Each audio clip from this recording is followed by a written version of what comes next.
विद्यार्थियों, कैसे हो सब।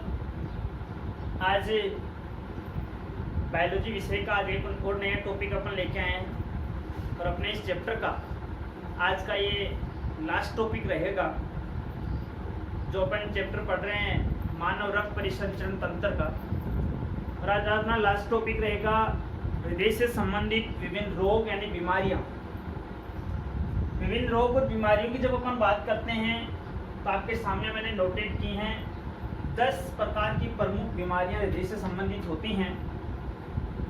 और अपने इस दैनिक जीवन और भागम भाग जो अपनी लाइफ है उसमें अपने शरीर में कैसे बीमारियां उत्पन्न हो जाती हैं अपन को इनका पता बाद में चलता है। जब बीमारियां अपने शरीर को घेर लेती हैं तो कैसे अपन इनसे बच भी सकते हैं। तो अपन को इतना बेसिक नॉलेज तो पता होना चाहिए कि अपने शरीर में कैसी बीमारियां उत्पन्न होती हैं, क्या कारण होता है मेनली। तो मैं आपको बताना चाहता हूँ। सबसे पहले तो है उच्च रक्तचाप, जिसको अपन बोल देते हैं बीपी, ब्लड प्रेशर। नॉर्मल अपन डॉक्टर के पास जाते हैं तो अपनी बीपी सबसे पहले चेक होती है। बीपी हाई भी हो सकती है, बीपी लो भी हो सकती है। तो नॉर्मल वे में देखिए, high BP, high blood pressure या उच्च रक्तचाप जिसको अपन बोल देते हैं, ये क्या होता है। आप डॉक्टर के पास जाते हैं, डॉक्टर आपने देखा होगा एक विशिष्ट प्रकार के वैक्यूम के द्वारा आप उस प्रेशर के तहत आपको सिस्टोलिक और डायस्टोलिक प्रोसेस के तहत आपका मेजरमेंट करता है कि आपका रक्तदाब क्या है, धमनियों और सिराओं का रक्तदाब क्या है, अपने शरीर का रक्तदाब क्या है, हाई है या लो है। तो उसके लिए मैं आपको बता रहा हूँ कि डॉक्टर देखो, हाई एक तो होता है नॉर्मल अपना जो बीपी होता है वो होता है संकुंचन के समय। किसके समय? संकुंचन के समय होता है 120 mmHg होता है। कितना?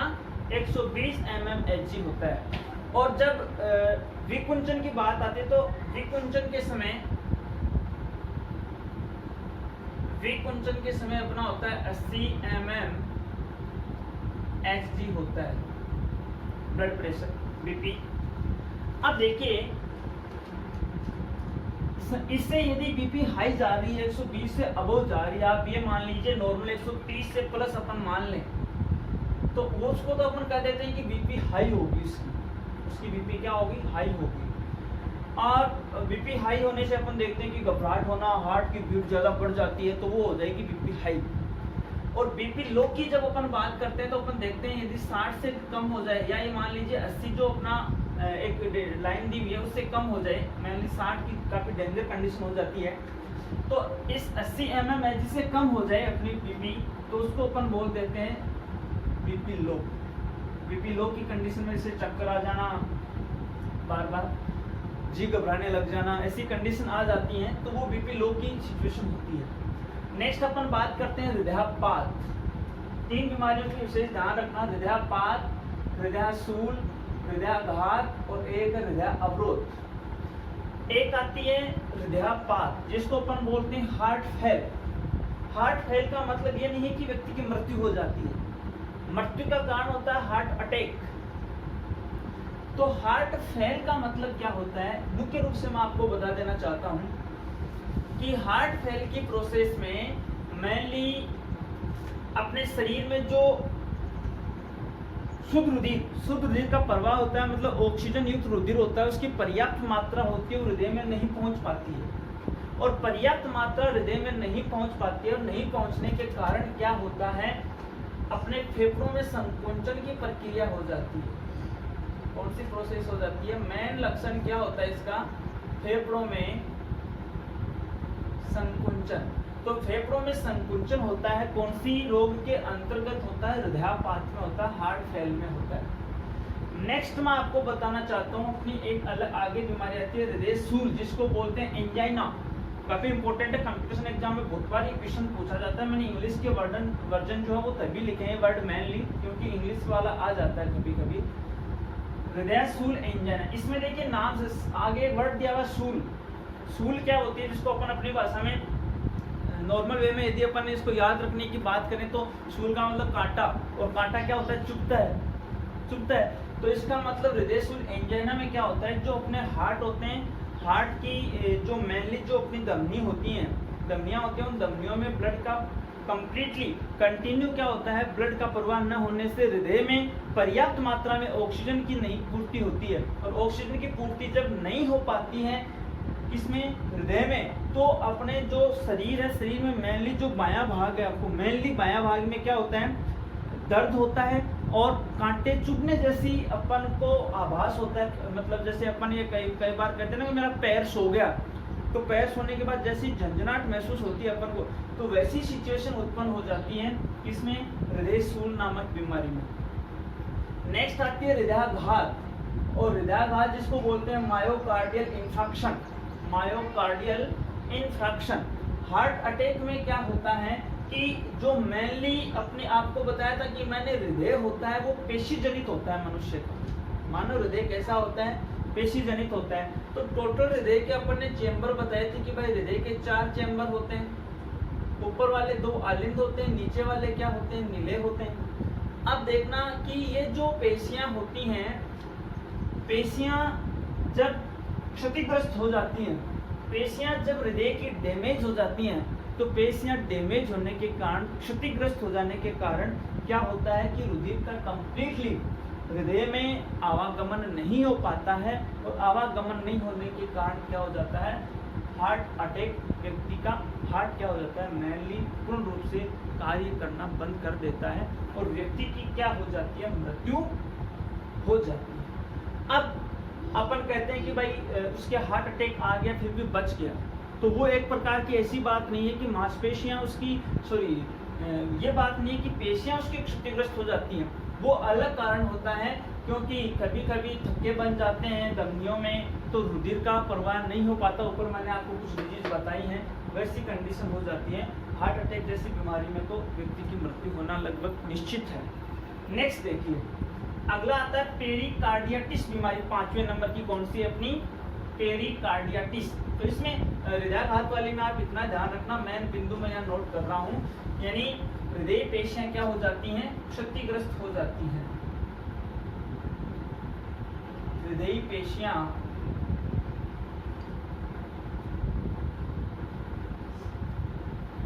क्षतिग्रस्त हो जाती हैं, डैमेज हो जाती हैं, तो हृदयाघात यानी मायोकार्डियल इंफाक्शन बीमारी हो जाती है। नेक्स्ट है पेरिकार्डियाटिस। पेरिकार्डियाटिस बीमारी में आपको एक चीज नोटेट करनी है, अपन ने पढ़ा था कि हृदय है वो त्रिस्तरीय होता है, जो इसके आवरण पाए जाते हैं, बाह्य है, मध्य है, अंत है।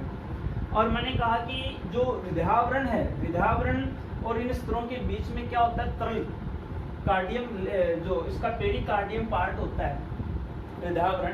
तो हृदयावरण में क्या होता है, तरल पदार्थ भरा हुआ होता है, और ये तरल पदार्थ क्या करता है, हृदय की सुरक्षा करता है, बाह्य आघातों से सुरक्षा करता है, घर्षण से सुरक्षा करता है, जिससे हृदय क्या रहे, सही रूप से सुव्यवस्थित ढंग से क्या कर सके, हृदय अपना कार्य संपादित कर सके। अब सुव्यवस्थित रूप से कार्य संपादित हृदय कर रहा है कब, जब जो तरल है पेरिकार्डियम लेयर के और हृदय के बीच में वो एक लिमिट के रूप में क्या है, प्रेजेंट है। लेकिन पेरिकार्डियाटिस बीमारी के अंतर्गत क्या होता है, पेरिकार्डियाटिस बीमारी में ये होता है कि जो तरल है उस तरल की मात्रा क्या हो जाती है, बढ़ जाती है, तरल की मात्रा बढ़ जाती है, और तरल की मात्रा जब बढ़ जाती है तो हृदय बढ़ जाता है, यानी हृदय का साइज क्या हो जाता है, शेप बढ़ जाता है, हृदय बढ़ जाता है। और ये इसका कारण क्या होता है, जीवाणुओं का संक्रमण होता है। क्या कारण हो सकता है, जीवाणु संक्रमण। तो जीवाणु संक्रमण के कारण पेरिकार्डियाटिस बीमारी होती है, और इसमें पेरिकार्डियम और हृदय के बीच में जो तरल पाया जाता है, लिक्विड तरल मात्रा, उसकी मात्रा बढ़ जाती है। बढ़ने के कारण क्या हो जाता है, हृदय बढ़ जाता है शेप में, और हृदय बढ़ जाने से हृदय की ग्रंथियों में और हृदय में क्या आ जाती है, सूजन आ जाती है। तो ये पेरिकार्डियाटिस बीमारी है।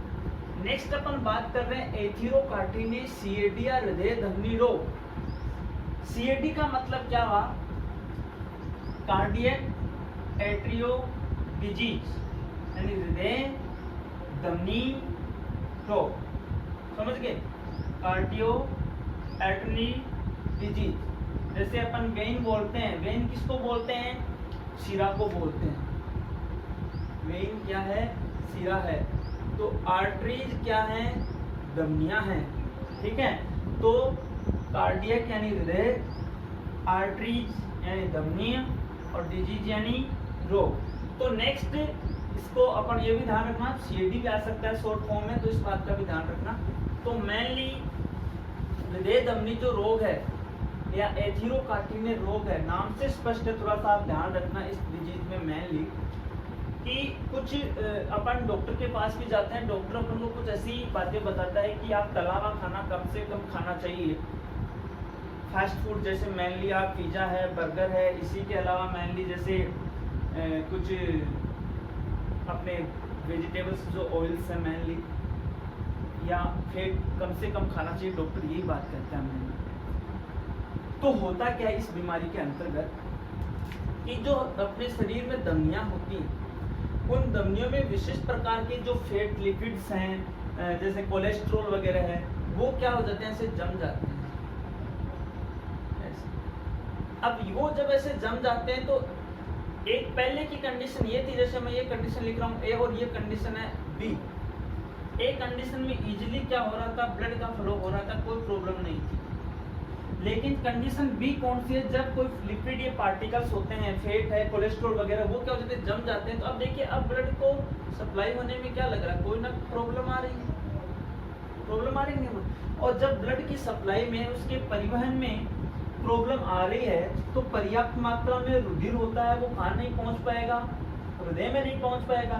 और पर्याप्त मात्रा में रुधिर जब हृदय में नहीं पहुंच पाता है, तो आपको पता है कि हृदय में कार्य करने की क्षमता कम हो जाती है, और जो पेशियां होती हैं हृदय की, वो पेशियां भी क्या हो जाती हैं, कमजोर हो जाती हैं, जिससे प्रॉपर रूप से हृदय कार्य नहीं कर पाता है। उस बीमारी को अपन क्या बोलते हैं, एथीरोकार्टिनिया हृदय धमनी रोग, CAD। ये अपनी 6 नंबर की डिजीज थी, एथीरोकार्टिनिया, CAD और हृदय धमनी। नेक्स्ट है र्यूमेटिक हृदय रोग। र्यूमेटिक हृदय रोग कौन सा होता है, ये एक प्रकार का जीवाणु जनित रोग है। एक तो इस बात को ध्यान में रखना, कौन सा रोग है, जीवाणु जनित बीमारी है। अब कौन सा जीवाणु होता है इसके उत्तरदायी, तो जीवाणु है उसका नाम नोट कर रहा हूं मैं, नोट कर लेना, स्ट्रेप्टोकोकस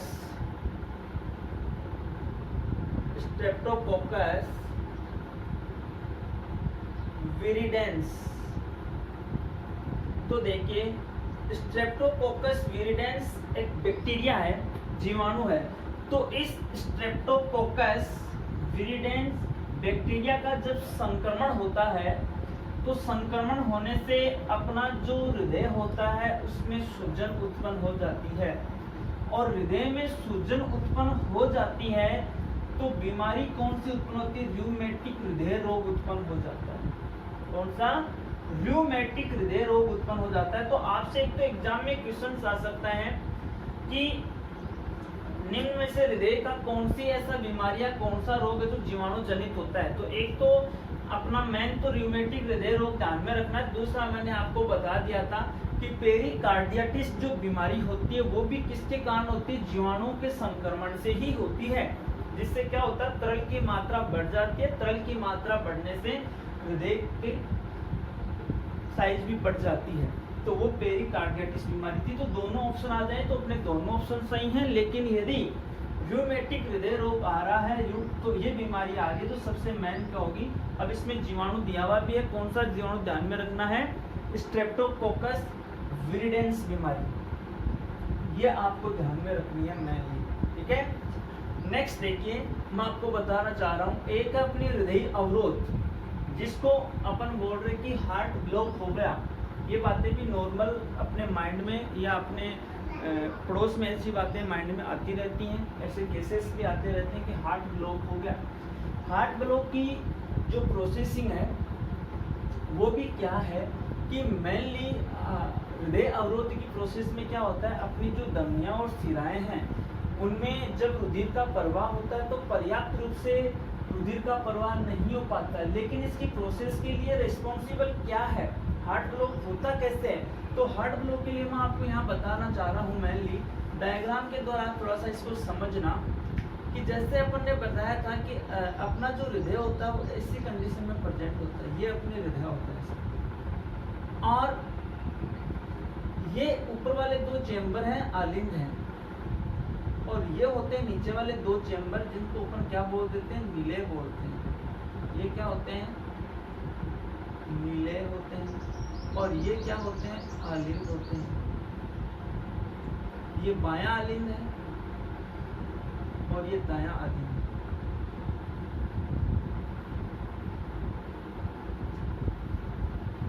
अब देखिए बायां और दायां आलिंद की जब बात आती है, मैंने आपको एक शुरू में मैं आपको बताना चाह रहा हूँ, यहाँ पश्चिमाशिरा होती है, जो पश्चिमाशिरा दायां आलिंद के ठीक ऊपर स्थित होती है। और यहाँ एक गुंडी बताई थी मैंने आपको कि ये गुंडी स्ट्रक्चर होती है जिसको अपन बोलते हैं SAN या SA नोड, जिसको अपन ने कहा था साइनो एट्रियो नोड।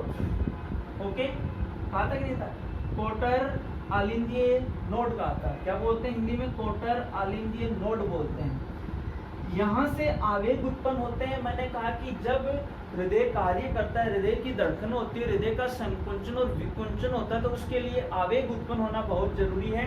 आवेग नहीं होंगे तो संकुंचन विकुंचन जैसी प्रक्रियाएं नहीं होगी, हृदय का चक्कर नहीं होगा, बताया था। तो यहाँ से जब ये नोड उत्पन्न होते हैं तो ये नोड क्या करते हैं, आवेग किसको देते हैं, एवियन नोड को देते हैं। यहाँ अपन ने कहा था कि आलिंद जो भित्ति है उसके पास यहाँ कौन सा नोड पाया जाएगा, एवियन नोड पाया जाएगा। जो अपन ने कार्य प्रणाली पढ़ी थी हृदय की, तब मैंने आपको बताया था। अब यहाँ से जो जाते हैं, देखिए यहाँ से मैंने आपको बताया था कि हिंज के बंडल होते हैं। कौन से बंडल होते हैं, हिंज के बंडल होते हैं। और हिंज के बंडल के बाद में देखिए यहाँ पे आपको अब इस बात को नोटेट करना है, ये जो एवीएन एसएन नोड से जो आवेग उत्पन्न होते हैं, ये आवेग कहाँ नहीं पहुंच पाते हैं, हिंज के बंडलों तक नहीं पहुंच पाते हैं। और हिंज के बंडलों तक नहीं पहुंच पाते हैं तो एसएन एवीएन नोड तो कहाँ रह गए, आलिंदों में रह गए। तो आलिंद तो प्रॉपर रूप से काम कर रहे हैं, आलिंद तो प्रॉपर रूप से काम कर रहे हैं, लेकिन हिंज के बंडल कहाँ होते हैं, पुलकिंजे के तंतु कहाँ होते हैं, वो नीलियों में होते हैं। तो हिंज के बंडल तक जब आवेग नहीं पहुंच पाते हैं तो आवेगों के नहीं पहुंचने से क्या होता है, नीले प्रॉपर रूप से काम नहीं कर पाते हैं। और प्रॉपर रूप से काम नहीं कर पाते हैं तो अपने जो पेशियों की क्षमता है कार्य करने की, हृदय की वो कार्य करने की क्षमता होती है पेशियों की, वो क्या हो जाती है, कम हो जाती है। ठीक है, ये थी हृदय अवरोध या हार्ट ब्लॉक बीमारी। अब नेक्स्ट आती है कपाटीय रोग। कपाटीय रोग नाम से स्पष्ट है, ज्यादा आपको वैसे दिमाग में रखना ही नहीं है।